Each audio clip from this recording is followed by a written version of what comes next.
Captain Angela Pierce got out of her unmarked police car on a warm Wednesday afternoon. She had just come back from a meeting downtown, and her uniform was shining in the sun. Angela was one of the highest-ranking officers in her precinct, having earned the respect of her peers through years of hard work and dedication. She was a tall, confident black woman in her late 30s who commanded every room she entered.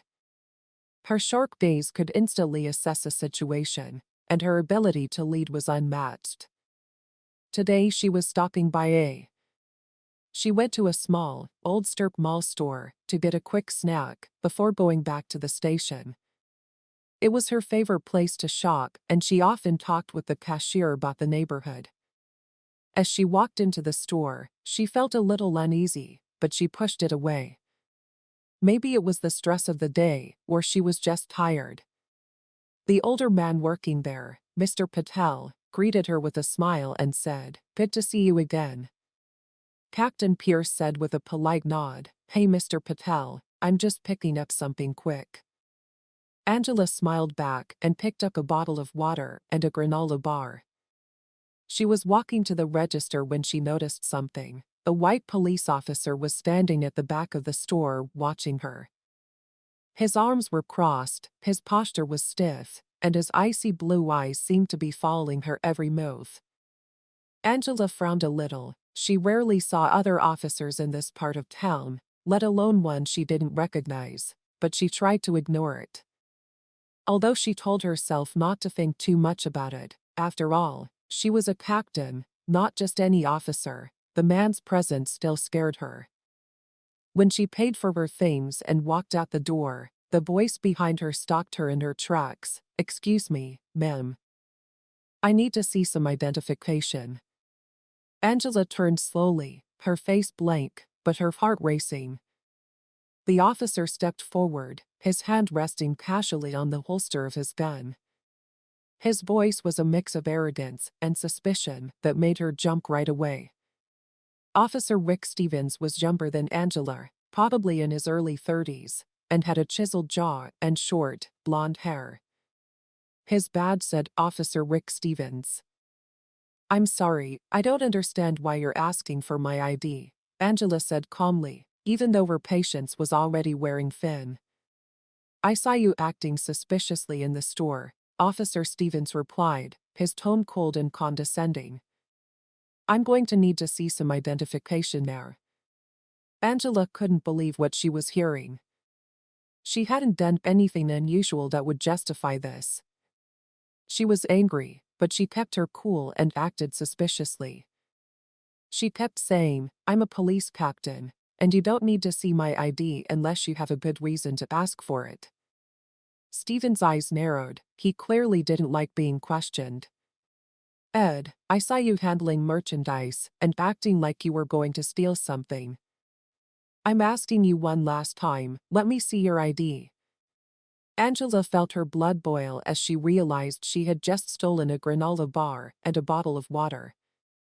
The officer was insulting her and making the truth even worse. She knew he was picking on her because of the color of her skin, not because of anything she did. Angela took a deep breath and stepped forward, her eyes fixed on Stevens. "Officer Stevens, I'm Captain Angela Pierce with the Central City Police Department. You're going to need to come up with a much better reason to detain me. I've been in this store dozens of times, and I can assure you I've never stolen anything in my life," she said sharply. Angela briefly wondered if things could get worse, but she wasn't going to back down this time. "Captain, huh?" Stevens scoffed. "We'll see about that.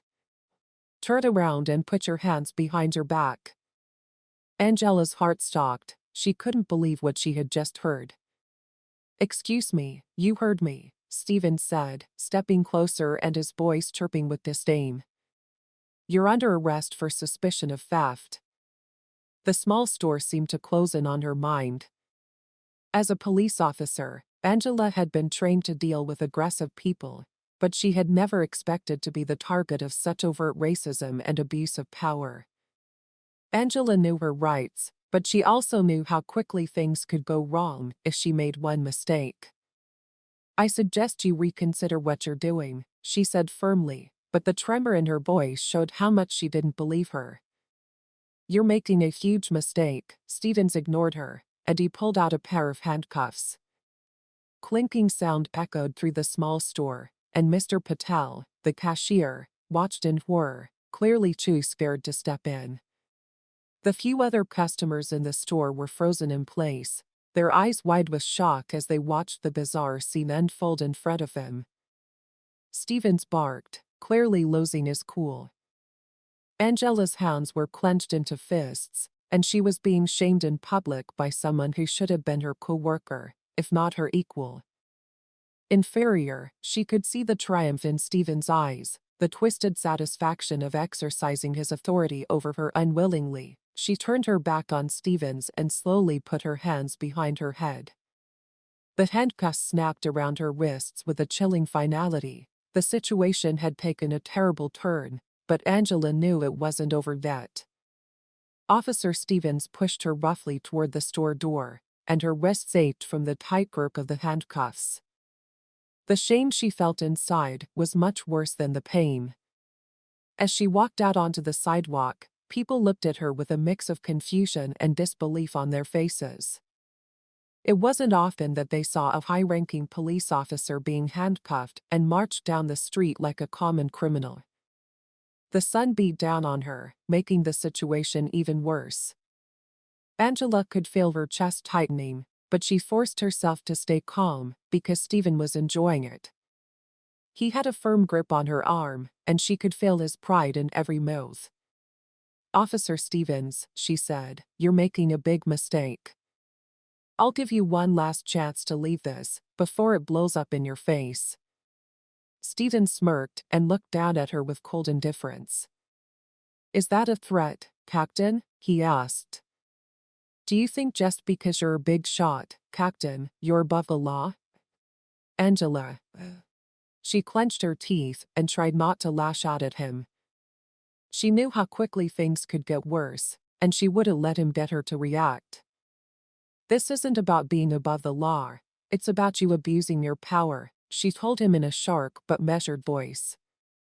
Stephen didn't say anything back, but the smirk on his face showed that he wasn't interested in reason. As they walked up to his squad car parked along the curb, Angela saw a few people pulling out their phones. She wanted to scream and tell them it was all a mistake, but she kept her head up and wouldn't let this break her. Stephen slammed the back door of the squad car shut behind her and pushed her inside. She was left staring out through the wire mesh divider at the front seat. The air inside the car was stuffy and hot, making it hard to breathe, but she wouldn't show any signs of discomfort. Angela watched with satisfaction as Stevens leaned against the car and pulled out his radio. His voice could be heard over the police dispatch system as he called in her arrest. "This is Officer Stevens, badge number 4396. I've apprehended a suspect female black mid-30s, Captain Angela Pierce, of the Central City PD charged suspected theft." Angela's stomach turned at the sound of him calling her a suspect, reducing her whole career and reputation to a few words on the radio. She thought it was ridiculous, but there was. Something else was making her feel sick to her stomach. She knew this wasn't just a false accusation, there was a poisonous undercurrent of something darker at play. When Stephen was done talking on the phone, he walked around to the front of the car and climbed into the driver's seat. He didn't say a word as he pulled out of the parking lot, the squat car lurching forward with a jolt. Angela shifted uncomfortably in the back, her hands still cuffed behind her back. Her mind was racing as she tried to figure out what to do next. Angela had to get a handle on this before it got out of hand. The drive to the precinct was painfully slow, and as the familiar streets went by, she thought of all the years she had spent patrolling and protecting this community. It felt strange to be on the other side of the law now, and for what a baseless racist accusation by an officer who seemed to enjoy seeing her fail. When they finally pulled into the precinct parking lot, Angela's heart beat faster. She had spent countless hours She was in charge of overseeing officers, leading investigations, and keeping order, but today she was being dragged in as a criminal.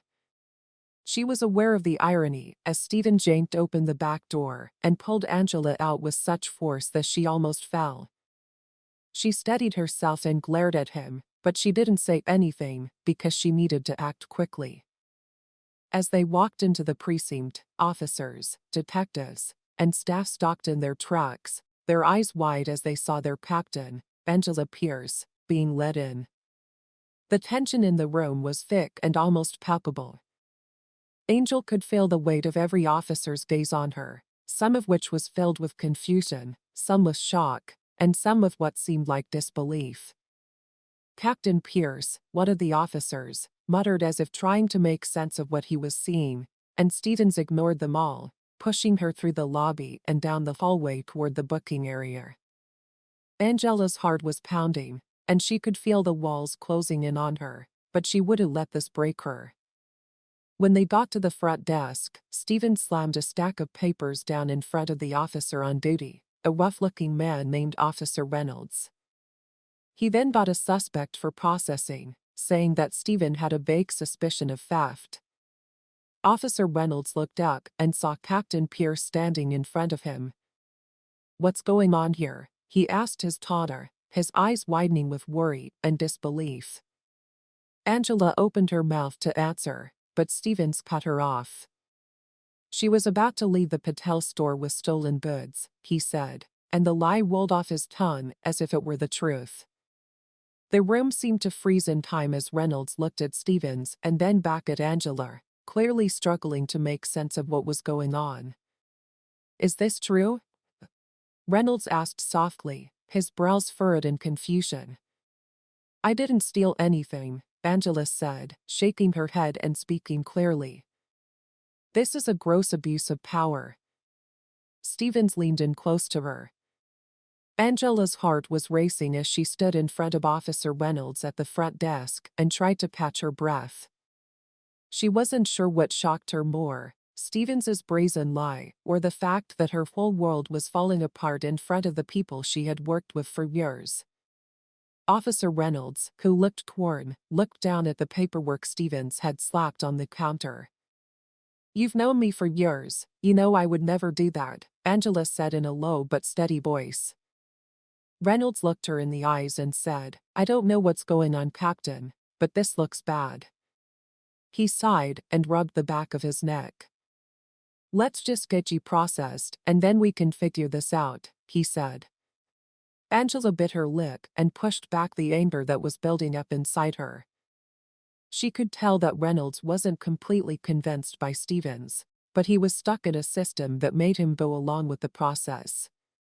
His badge or rank didn't matter at this moment, the machine was. Reynolds slowly pulled out the fingerprinting kit.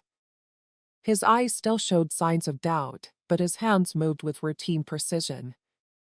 Angela's fingers pressed against the cold ink pad one by one, leaving her prints on the stark white sheet. The humiliation of the process weighed on her like a crushing force. She had booked suspects at this desk countless times, but now she was the one on the other side. Stephen stood a few feet away, arms crossed, a smug grin tugging at the corner of his mouth. Reynolds pointed the camera set up against the wall and said, "I'm sorry, Captain, but we need a mugshot." Angela gave him a glare, promising that she would not let him get away with this. Angela swallowed hard and tried to stay calm as she stood in front of the camera. For a moment, the bright flash made her face look like it was being permanently scarred. While the flash was going off, Angela turned to face Stevens, her eyes narrowing. "Why are you doing this?" she asked, her voice calm but laced with steel. "What's your game here? Do you think no one's going to figure out that this is all a setup?" Stevens tilted his head as if he was amused by her question game. "Captain, I'm just enforcing the law," she said, "something you clearly have forgotten how to do." He shrugged as if the gravity. Angela could feel her anger building, but she fought to control it. She had seen too many people make bad choices when they were angry, and she didn't want to be one of them. She had to stay calm and smart, and she had to play the long game, even though she wanted to lash out at Stevens right then and there. Before she could answer, Reynolds spoke up again, his voice hesitant. "Captain, we're going to have to hold you in one of the cells until this is sorted out." Angela nodded, her throat tight with emotion. "I understand, Reynolds. Just do what you have to do," she said in a quieter voice than before. Reynolds led her down the hallway, toward the holding cells. The sound of their footsteps on the concrete floors sent a chill down her spine. She had been through these halls 100 times before, but now they felt cold and strange. It was like the walls were closing in on her, suffocating her with every step. The cell doors loomed ahead, their steel bars shining.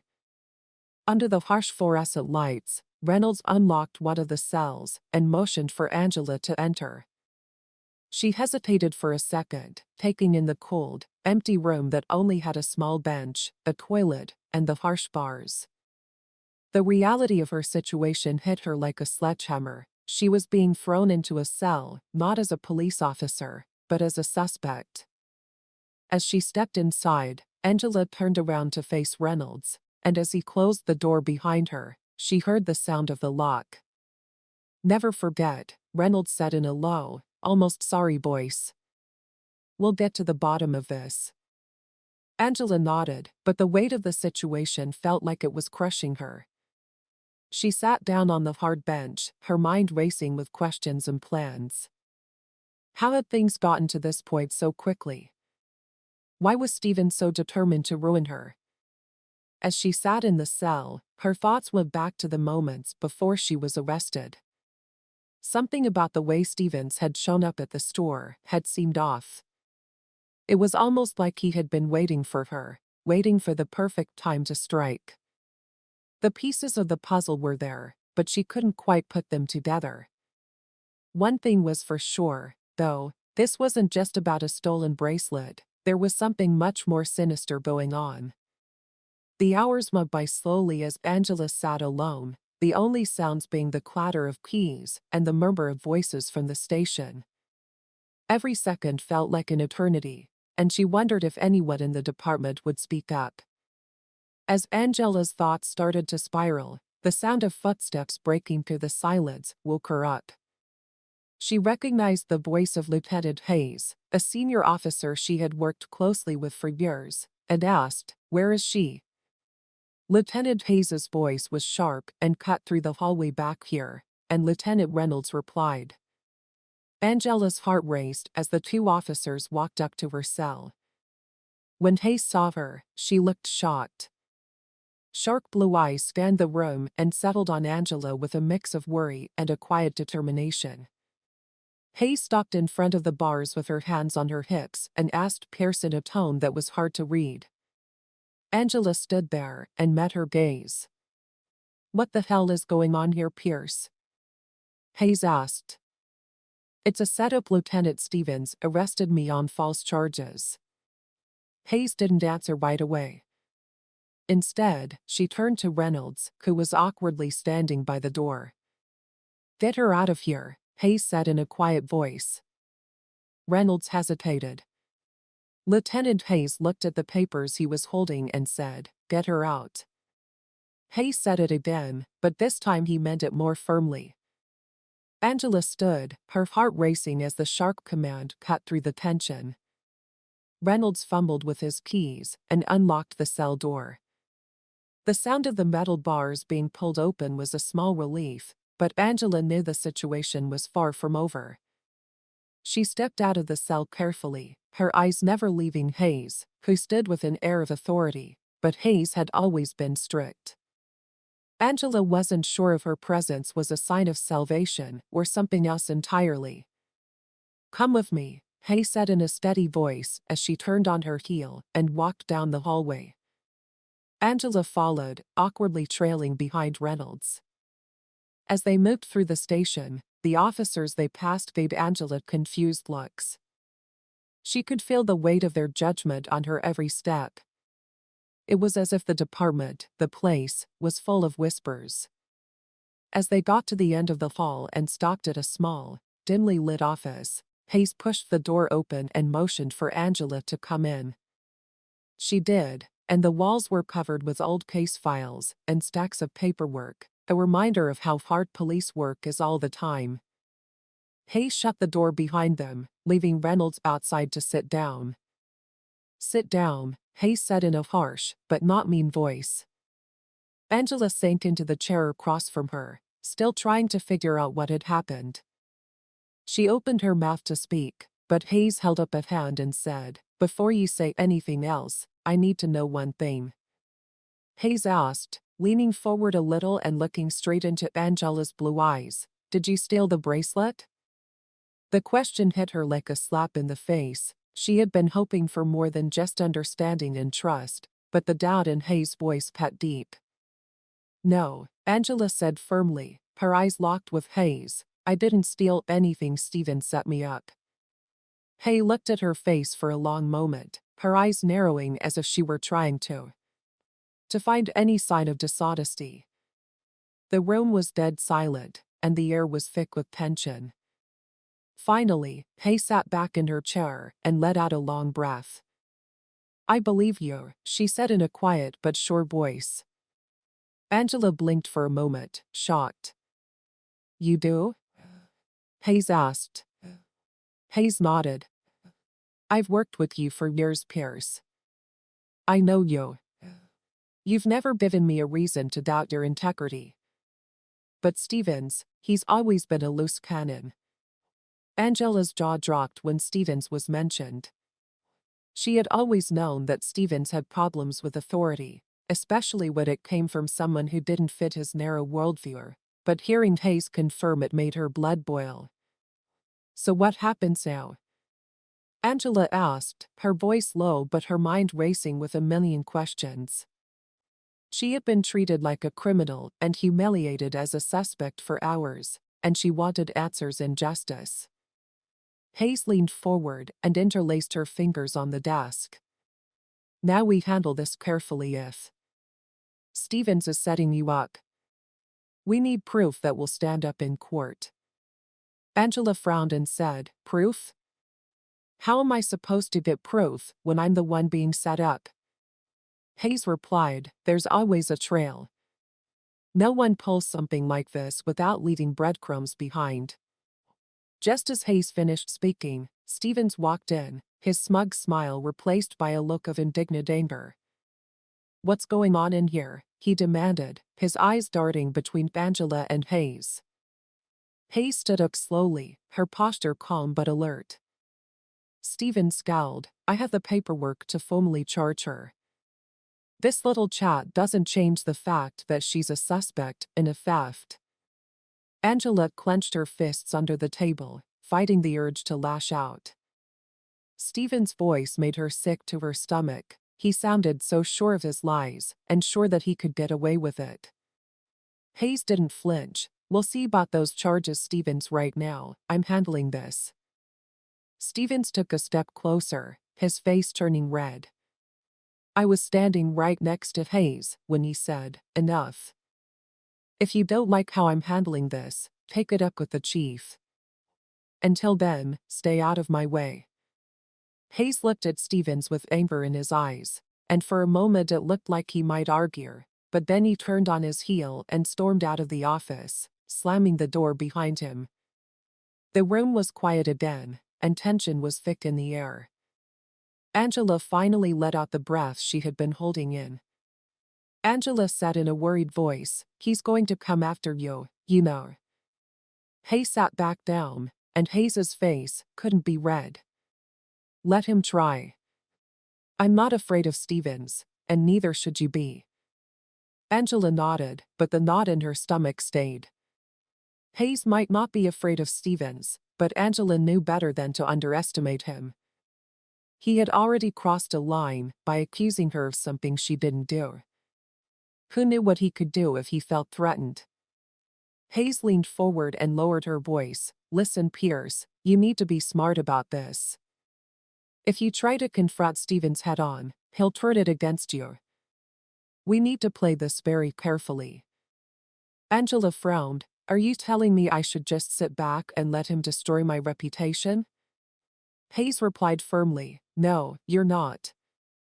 If you go after him now without a plan, it will only make things worse.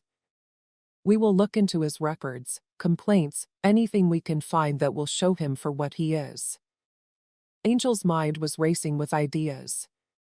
There had to be some kind of proof or witness that could show she wasn't guilty and bring Stevens to justice, but it would be hard to find it while he was watching her every move. What about the security footage from the store? Angela asked, her mind quickly switching to the idea that there were cameras everywhere. Maybe they caught something that could clear me. Hayes raised an eyebrow and slowly nodded. That's a good start. I'll ask for the footage and see if Pro Stevens can find anything on them. Angela felt a tiny bit of hope for the first time since this nightmare started. It wasn't much, but it was something she had to hold on to long enough for the truth to come out. The room went silent again, the seriousness of the situation hanging over them like a dark cloud. Angela's heart raced, with fear, anger, and determination running through her veins. She wasn't going to let Stevens win, not now. As Hayes left the office, Angela was left alone to collect her thoughts. There was no longer just the bracelet at stake. Stevens was out to ruin her and wouldn't stop until he did. She wasn't going to let him destroy everything she had worked for without a fight. As she made her way back to her desk, the station seemed eerily quiet. Her mind was racing with the possibilities. If Stevens was framing her, he had carefully planned this out. He had access to the evidence, reports, and paperwork that could change the story against her. Angela couldn't take any chances, so her phone buzzed in her pocket, waking her up. She looked at the screen and saw that it was Marcus, her partner from the field. The timing couldn't have been better. Angela, where are you? I've been looking for you all day, Marcus asked in a tense voice. I'm still at the station, Angela replied, lowering her voice as she cautiously looked around. It's Stevens. He's trying to blame me for a theft, and things are getting worse. I need your help, Marcus said over the other end. Something wasn't right when I saw Stevens walking around like he owned the place. What do you need? Can you look into the case file on that bracelet? I need to know who reported it, who logged the evidence, and anything else that could help us find the suspect. We also need to get our hands on that store security footage. There has to be something there that clears my name. Marcus replied right away, I'll meet you at your place tonight, and we'll go over everything. This made Angela feel a little better, because Marcus was the only person she could trust. Angela hung up the phone and turned to leave, but she stopped in her tracks when she saw Stevens standing by the door talking to a group of officers. He looked at her and smiled smugly, making her skin crawl. Angela squared her shoulders and walked past him, her heart racing, but her face remained cold and unreadable. She couldn't give him the creeps. She went outside into the cool night air and took deep breaths to calm her racing mind. It wasn't over by a long shot. Later that night, Angela sat at her kitchen table and stared at the papers that were all over the place. Marcus had gotten a copy of the incident report, but so far, there wasn't anything that stood out. The request for security footage was still being processed, and Angela's patience was wearing thin. This doesn't add up, Marcus said as he leaned back in his chair. The person who wrote the report knew exactly how to cover their tracks. Stevens has been doing this for years. He knows how to game the system, but there has to be something he missed that we just haven't found yet. Marcus stopped his fingers on the table, deep in thought. What about the store owner? Have you talked to them yet? Angela asked, her mind going back to the time she was accused in the store. The clerk looked scared, but something about her smiled. His response seemed off, like he had been told what to say, but I'm planning to. I think he knows more than he let on.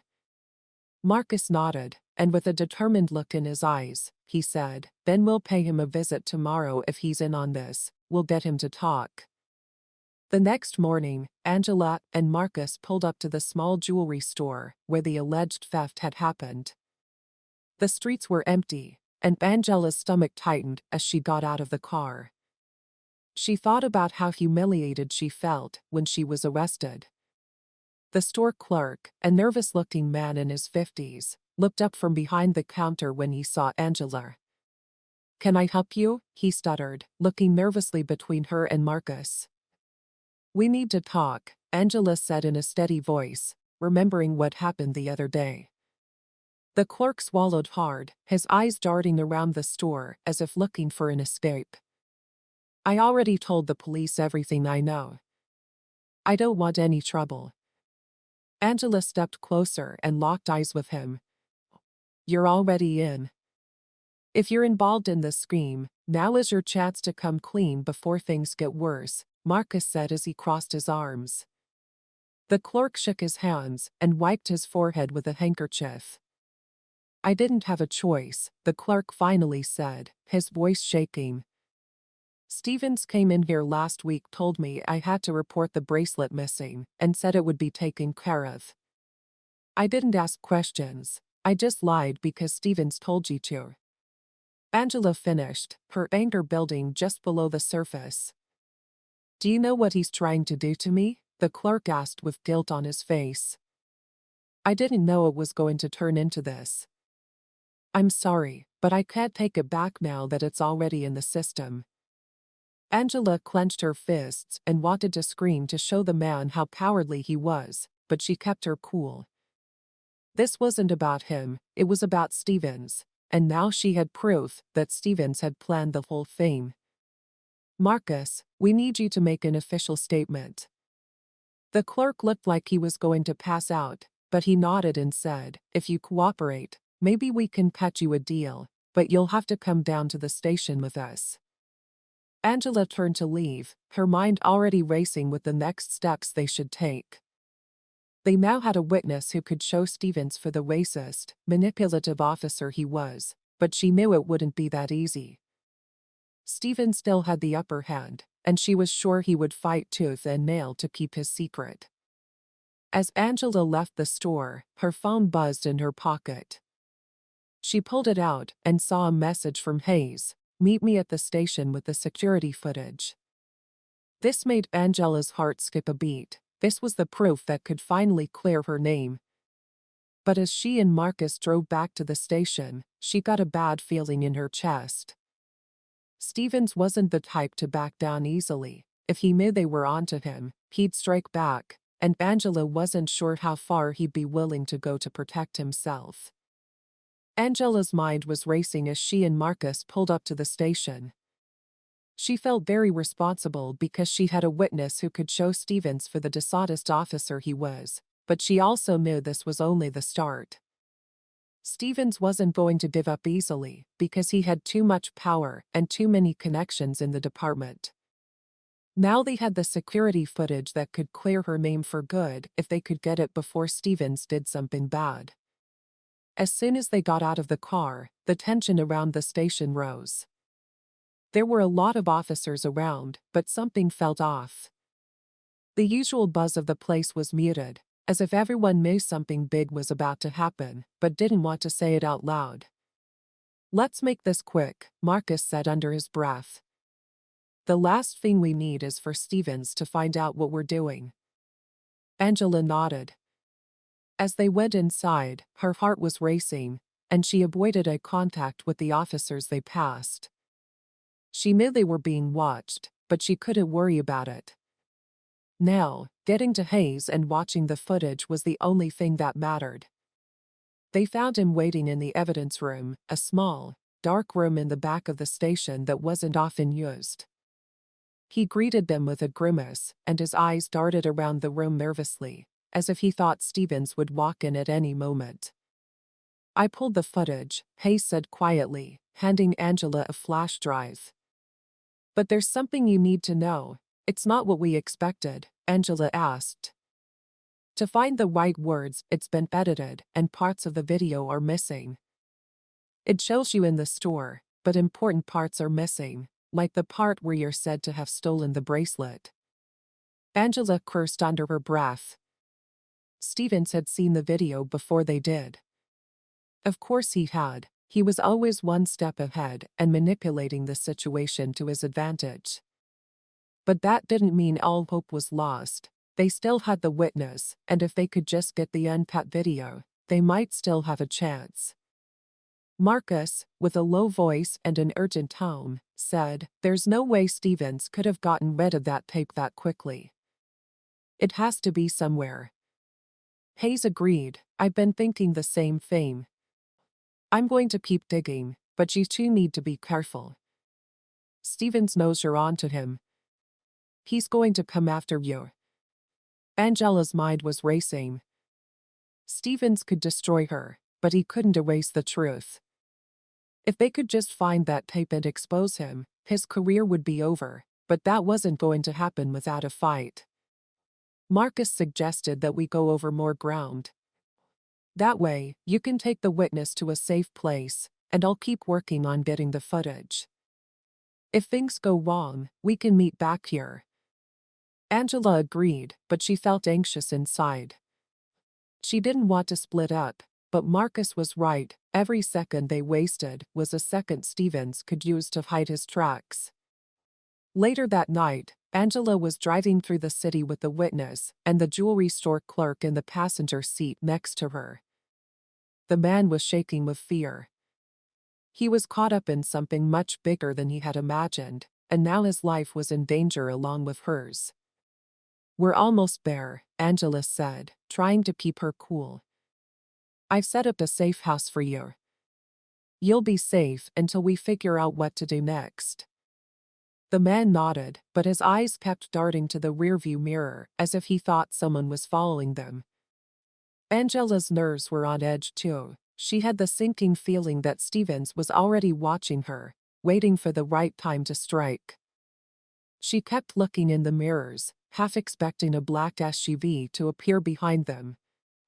Suddenly, her phone rang on the dashboard, and it was Marcus. She quickly picked it up and put it on speaker. "I've got a lead," Marcus said, his voice tense. "I think I know where Stevens is keeping the original footage. It's locked up at his house. He must have taken it there before editing it. We need to move now if we're going to get it before he destroys it." Angela's heart raced. Here was the moment they had been waiting for. House that was dangerous, especially since he was a cop. If they were caught, it could mean the end of their careers, and maybe even their lives. "We don't have a choice," Angela said to herself more than to Marcus. "I'll meet you there." She turned the car around and headed toward Stevens' home on the outskirts of the city. The witness looked at her with wide eyes and panicked. "Are you sure about this?" he asked, his voice shaking. "No, Angela," she replied, "but it's our only option." When they got to Stevens' house, the tension was unbearable, and the street was strangely quiet. It was pitch black outside, and Angela parked a few blocks away so as not to wake anyone up. Marcus was already waiting for them, crouched behind a bush, his face set with determination. "We're going in through the back," Marcus whispered. "There's no security camera back there, but we'll need to move fast. Stevens could be home at any time." Angela nodded, and as they moved through the darkness, her heart was pounding. The house in front of them was a two-story structure with tall. As they walked up to the back door, Marcus quickly fixed the lock. In a matter of seconds, they were inside, creeping through the dimly lit house. Angela's nerves were on fire as they moved through the hallways, each creak of the floorboards making her jump. Finally, they reached Stevens' office. Marcus told Angela to keep watch while he searched through the desk for the tape. He found it and whispered, "This has to be it." But just as they were about to, Stevens was home, and there was a loud crash followed by the clear sound of footsteps. Angela hissed and pushed Marcus toward the door. They sped through the house, their hearts racing as they heard Stephen yelling from behind them. Angela pulled out her gun, ready for a fight, but they didn't have time to turn around. They burst through the back door and into the night, running as fast as they could toward the car. Shots rang out behind them, tearing through the air. Angela's heart raced as she ducked. While pulling the witness down behind the car, Marcus yelled and fired back at Stevens as he closed in. Angela jumped into the driver's seat and started the engine, her hands shaking. Marcus dove into the passenger seat just as Stevens' bullets hit the back window, and the three of them sped off into the night. Angela slammed on the brakes, her heart racing as they swerved around a corner. The gunfire stopped for now, but she knew Stevens would have let them go.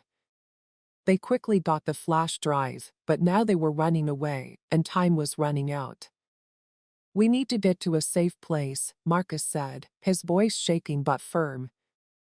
"Somewhere we can regroup and figure out our next move." Angela agreed, her mind racing. They had to get the flash drive to someone they could trust, someone who could help them expose Stevens and clear her name, but she couldn't trust anyone in the police department anymore. "Let's go to my aunt's house," she said. Marcus agreed, and they sped through the city, taking side streets, to avoid any possible pursuit. Angela's heart was racing as she looked in the rearview mirror, half expecting to see the flashing lights of a police cruiser behind them. After what seemed like forever, they arrived at her aunt's house, which was far away from everything else. Angela parked in the back, out of sight from the main road, and they rushed inside, locking the door behind them. The silence was deafening, and Angela took a deep breath. Marcus pulled out a flash drive and said, "Let's see what's on this drive." He then set up Angela's laptop on the kitchen table and connected it. As the files loaded, the screen lit up the dark room, and Angela couldn't help but feel the weight of the situation pressing down on her. If they couldn't expose Stevens, she would be called a criminal. Finally, the screen flickered to life, showing a series of clips from the jewelry store, but Stevens had cut out important parts. She was furious, because she thought he could erase the truth. "Look at this," Marcus yelled, pointing to a timestamp on the video. "This shows when you were in the store, but what happened right before it's all gone." Angela clenched her teeth. "He's trying to bury the truth. We need to get the originals from the store and confront him with the evidence." Just as they were planning their next move, Angela's phone rang. It was a message from an unknown number. "We know where you are. You can't hide. Marcus, we need to get out of here quickly, because Stevens is after us," Angela yelled, her heart racing again. "Right behind you," he replied, grabbing his gun and tucking it into his waistband. They snuck out the back door and crouched behind the bushes to scan the area. Suddenly, headlights lit up the dark woods around the house, revealing that it was Stevens. "It's him," Angela whispered, her adrenaline pumping through her veins. "We need to act quickly." They hurried around the side of the house, staying low. As they moved toward the front, Angela could hear the sound of Stevens's tires crunching on gravel as he parked his car and got ready. She took a deep breath and gripped her gun tightly. The sound of a door slamming echoed through the night, and then they heard Stevens' voice barking orders over his radio. "This is Officer Stevens. I'm pursuing 2 suspects. They may be armed and dangerous." Angela and Marcus looked at each other, knowing that this was their chance to face him before he could get back up. She said, 1, 2, 3, and they jumped out from behind the bushes. When Stevens pointed his gun at Angela, she yelled back, "Not as deep as you think," in a steady voice, despite the fear running through her. "We know what you did," he sneered as he raised his gun. Marcus fired first, and the bullet grazed Stevens' shoulder. Stevens stumbled back and cursed under his breath. "Get inside," Marcus yelled, and they ran for the open door, adrenaline pumping through their veins. They had to get away soon. Angela quickly turned on the laptop while Marcus watched the door. The sound of sirens repeated in the distance, getting closer. Time was running out. Angela urged her fingers to fly over the keyboard. She opened the file with the unedited footage and clicked to upload it to the cloud, gasping for air. "Angela, hurry!" Marcus called, his eyes darting to the window. Just then, Stevens kicked the door open, his anger radiating like a flame. "A storm you think you can run from me," he yelled, raising his gun again. "Get down!" Angela yelled, diving to the side as bullets flew by, breaking the kitchen window. "You'll regret this," Stevens spat, staggering back while still trying to keep his gun steady. "Upload it," Marcus yelled, moving to shield Angela. "We can't let him take you down for something you didn't do." Angela felt a rush of relief as the video ended. "Let's go," Marcus yelled, pulling Angela up and toward the back door. They ran into the woods behind her aunt's house, not looking back as the sirens went off. The air was thick with tension as they ran, their hearts beating in sync. They needed to get far enough away to regroup and make a plan, but Stevens was hurt and determined, so the chase was far from over. As they ran through the trees, Angel's mind raced. They had the evidence, but the fight wasn't over yet. Angela looked at Marcus, who was holding pace close. They had come too far to let this go. Now they were going to expose Stevens and clear her name. The sound of footsteps behind them got louder, and Angela knew they couldn't stop. They had to stay ahead. The shocking outcome of this night would leave everyone speechless, and they were going to make sure of it. As they burst through the tree line, Angela saw a small cabin in the distance and yelled, "Over there." She pointed. It was a long shot, but it could provide temporary shelter. As they ran as fast as they could to the cabin. Just as they got there, they heard the sound of an engine revving far away. Stevens wasn't far behind. They snuck inside, locked the door behind them, and peered through the dirty windows, breathing heavily as they waited in silence for any sign of Stevens. The tension in the air was almost unbearable.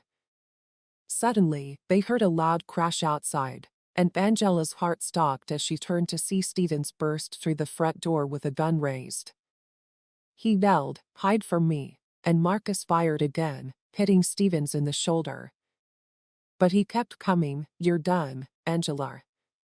You're a criminal, and I'll make sure you pay." Angela and Marcus held their breath as Stevens stumbled back from the gunshot, clutching his shoulder. The room was tense, and the weight of their situation hung heavy in the air. They had the evidence, but now it was a matter of life and death. "Get ready," Marcus yelled. "We can't let him take you." Stevens, furious, pushed through the pain, his eyes burning with anger. "You think you can just walk in here and turn the tables? You're a thief, Angela, and I'll make sure everyone knows it in a flash," he said. He raised his gun again, but Marcus was faster and fired another shot, this time hitting Stevens square in the leg. The racist cock fell to the ground with a crash, and Marcus grabbed Angela's arm and yelled, "Let's get out of here," as they ran out the back door. There were a lot of lights and sounds, but they couldn't stop. They ran out of the cabin, their hearts racing and adrenaline rushing through their veins. As they ran through the woods, Angela felt a surge of hope. They had the footage. They had a chance to expose Stevens and clear her name. The world would see the truth, and she would no longer be the bad guy in his story. After what seemed like forever of running, they finally reached a clearing where they stumbled onto a dirt road and could see the flashing lights of. As they saw a patrol car coming up behind them, Marcus yelled and waved his arms. The officer inside looked surprised but quickly pulled over, his eyes wide with worry. "Hey, we need help." Angela yelled, "There's a corrupt officer Stevens, he's been framing me." The officer's hand was hovering near his gun. Slow down, what's happening? Marcus asked, adding a sense of urgency to his voice. We have evidence on this flash drive that proves. Before the officer could answer, there was a noise coming from the cabin. Stevens was back on his feet, angry and desperate. There, Lee, you can't trust them, he yelled as he ran toward the road. Step back, the officer ordered, raising his gun at Stevens. Get on the ground, he yelled. Angela's heart was racing as she watched the scene play out. The tension was palpable, and she knew they had to act quickly. We need to show you the footage. The officer hesitated, but then his eyes went to Stevens, who was now yelling, Get on the ground now, and repeating it in a firm voice. Stevens raised his gun again and aimed it at the officer, but this time the officer was ready, and he fired, hitting Stevens square in the chest. Angela gasped in fear as Stevens fell to the ground, his eyes wide with shock. The gun slipped out of his hand, and the forest went silent. Call for help, the officer yelled from next to him.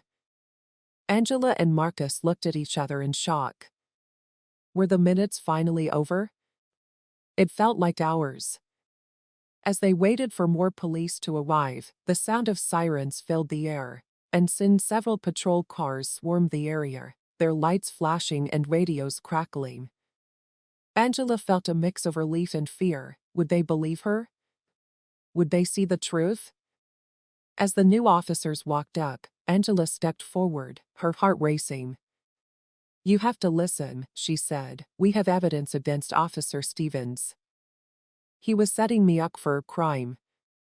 Didn't commit, one of the officers. A calm woman nodded and said, Show us what you have. Angela handed over the flash drive, her hands shaking. It had all the real footage from the jewelry store. The officer nodded and told a co-worker to get that uploaded and looked at right away. While they waited, Angela felt hope for the first time in days that Stevens would finally be held responsible for what he did. When the officer came back, she looked serious. The footage backs up your story. Stevens has been being investigated for months for wrongdoing, but this is the proof we needed. Angela whispered, Thank you, as she felt overwhelmed by what had happened. As the police began to take statements and gather evidence, Marcus squeezed her hand and said, You did it, Angela. You stood up to him. I couldn't have done it without you. With a smile, she replied. Surrounded by police, Angela knew she was finally free from the shadow of Stevens' lies. They were getting ready to leave the scene of the crime when Angela took one last look at the cabin. It would always remind her of the dark path she had taken, but now she could finally move on with her head held high. She stepped into the light, ready to face whatever came next. The battle had been hard, but she had won, and it was only the beginning. If you liked this story, please share your thoughts and observations in the comments section below. Like and subscribe for the next fun and interesting story. Also, to make our community stronger, I'd like to know where you are watching from and what time you are watching this. Have a great day.